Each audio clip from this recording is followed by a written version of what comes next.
Good morning, boys and girls. Today we're going to be reading the book Ish by Peter H. Reynolds. Okay, today we're going to be working on 3 comprehensional skills. Today we're going to be working again on prediction, which means what might happen next in the story. We've been working on this all year, and this is something you guys should be doing already in your own books. We're also going to be working on making inferences, which means you're going to use the clues from the story and what you already know to decide what the author is really trying to tell us. And then lastly, we are going to be working on theme, which is what the lesson or the message of the story is, what the author wants you to learn after reading his story. Okay, so let's go ahead and start Ish.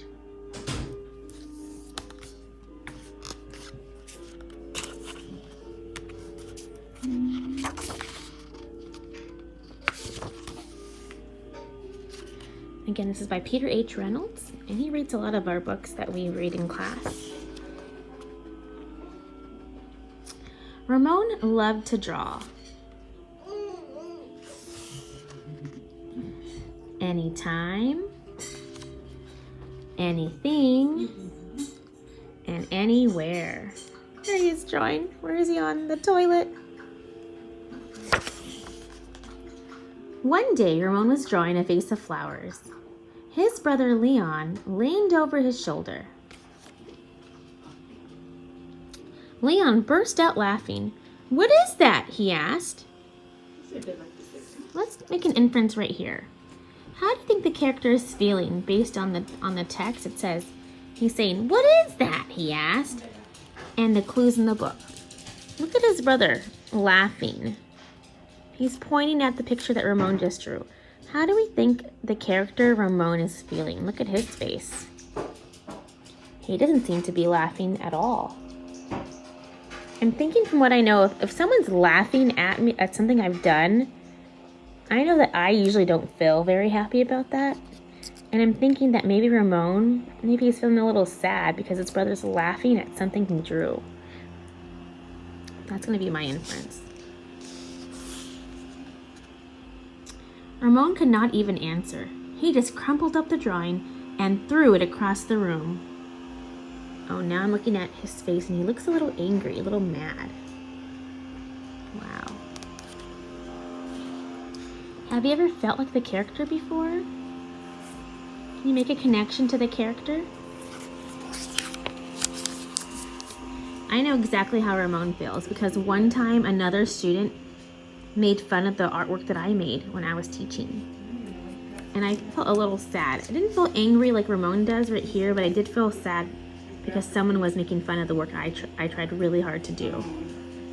I'm sure you guys have felt the same way before too, right? So sometimes when I'm reading a book, I might connect with the character and say, oh, I felt that way too. Leon's laughter haunted Ramon. He kept trying to make his drawings look right, but they never did. These are all pieces of crumpled paper. Marisol, his sister, was watching him. "What do you want?" he snapped. This is his little sister. Oh, I'm sorry. I'll go back. After many months and many crumpled sheets of paper, Ramon put his pencil down. "I'm done." There he is. Boys and girls, before we keep reading, let's think of a time when we may have felt the same way as our character has felt. Have you ever wanted to give up on something too? He said, "I'm done." Looks like he wants to give up or quit. Have you ever felt that way? Try and tell someone at your house one time when you wanted to quit something too, that you didn't want to do it anymore. And talk about that with someone in your house. Maybe your sister or your brother, maybe your mom or your dad or your grandma. Tell them one time you wanted to quit something. You felt just like Ramon.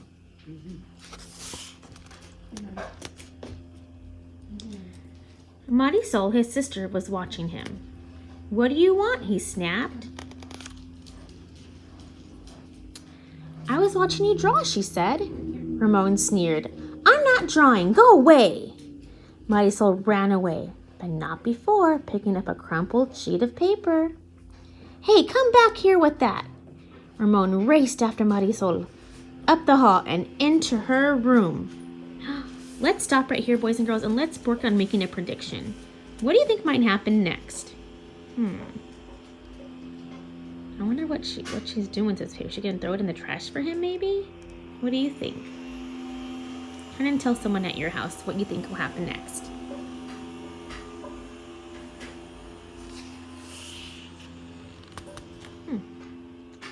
Let's take a look at the picture here.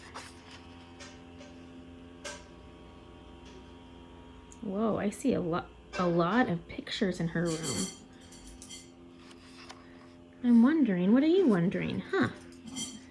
Sometimes readers, when they're reading a story, they might be wondering things when they take a look at the pictures before they even begin to read the words. And they might ask questions before they start reading. And so, like, I'm wondering here, what is she doing with all these pictures on her wall? I see that they're taped. Like, what is she doing with them? Is she collecting them? Why is she doing that? So good readers oftentimes ask questions as they read, and then they read and they find out if maybe some of those questions that they had are answered. Let's find out. What is she doing with all of these pictures? He was about to yell, but fell silent when he saw his sister's walls. He stared at the crumpled gallery.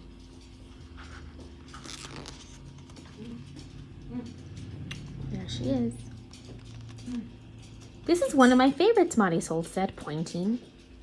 That was supposed to be a vase of flowers, Ramon said, but it doesn't look like one. Well, it looks vase-ish, she exclaimed. Vase-ish. I'm wondering what that means. Does that mean it kinda looks like a vase? Vase-ish.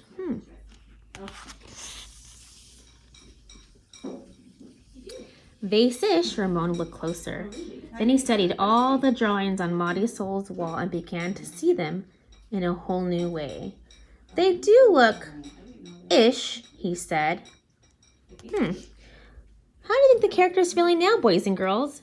Does he still feel sad or angry? Or do you think his feelings have changed at this point in the story?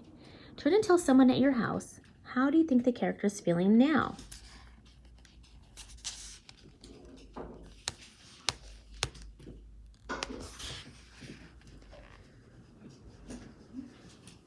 Ramon felt light and energized, thinking ishly aloud, his ideas to flow freely. He began to draw what he felt, loose lines, quickly springing out without worry. So did he give up? Did he want to quit anymore? Or did he decide to keep drawing? Looks like to me that he decided that maybe he would start drawing again, didn't he? Ramon once again drew and drew the world around him. Making an ish drawing felt wonderful. He filled his journals with tree-ish, house-ish, boat-ish, afternoon-ish, fish-ish, and sun-ish. So makes me think that ish means like kinda like a tree, kinda like a house, kinda like a sun, sun-ish. Ramon realized he can draw ish feelings too. Peace-ish, silly-ish, and excited-ish. His ish art inspired his ish writing. He wasn't sure if he was writing poems, but he knew they were poem-ish. And here's a poem he wrote, Ponder, by Ramon. One spring morning, Ramon had a wonderful feeling. It was a feeling that even ish words and ish drawings could not capture. He decided not to capture it. Instead, he simply savored it.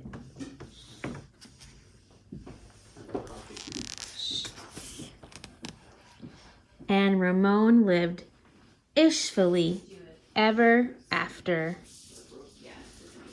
So boys and girls, after reading this story, I want you guys to think about the theme.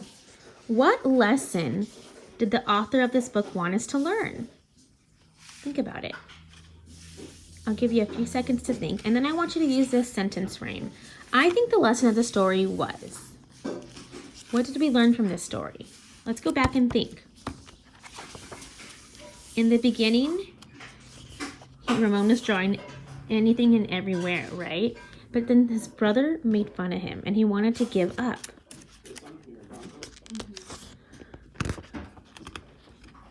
But then his little sister, Marisol, she found something that she loved. She didn't think that his drawings were awful. She loved them and she decided to display them in a gallery all over her room. And that changed Ramon's feelings, remember? He realized that his drawings didn't have to be perfect. They could be ish, vase-ish, remember? Tree-ish, fish-ish. So what did this book teach us? Go ahead and turn to someone at your house, and I want you to use this sentence frame. I think the lesson of the story was, so what did this book teach us? I'll give you a few minutes to do that.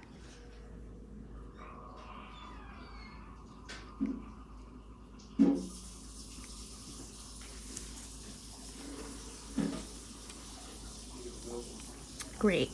So if it were me thinking about the lesson or the theme of the story, I would think that the author was trying to teach us that maybe your best is good enough. You don't have to be perfect. Just try your best. And in Ramon, in the story, his drawings weren't perfect. They were just, vase-ish, tree-ish. They were the best. So that his best was good enough. And that's what you should do when you are trying something at home.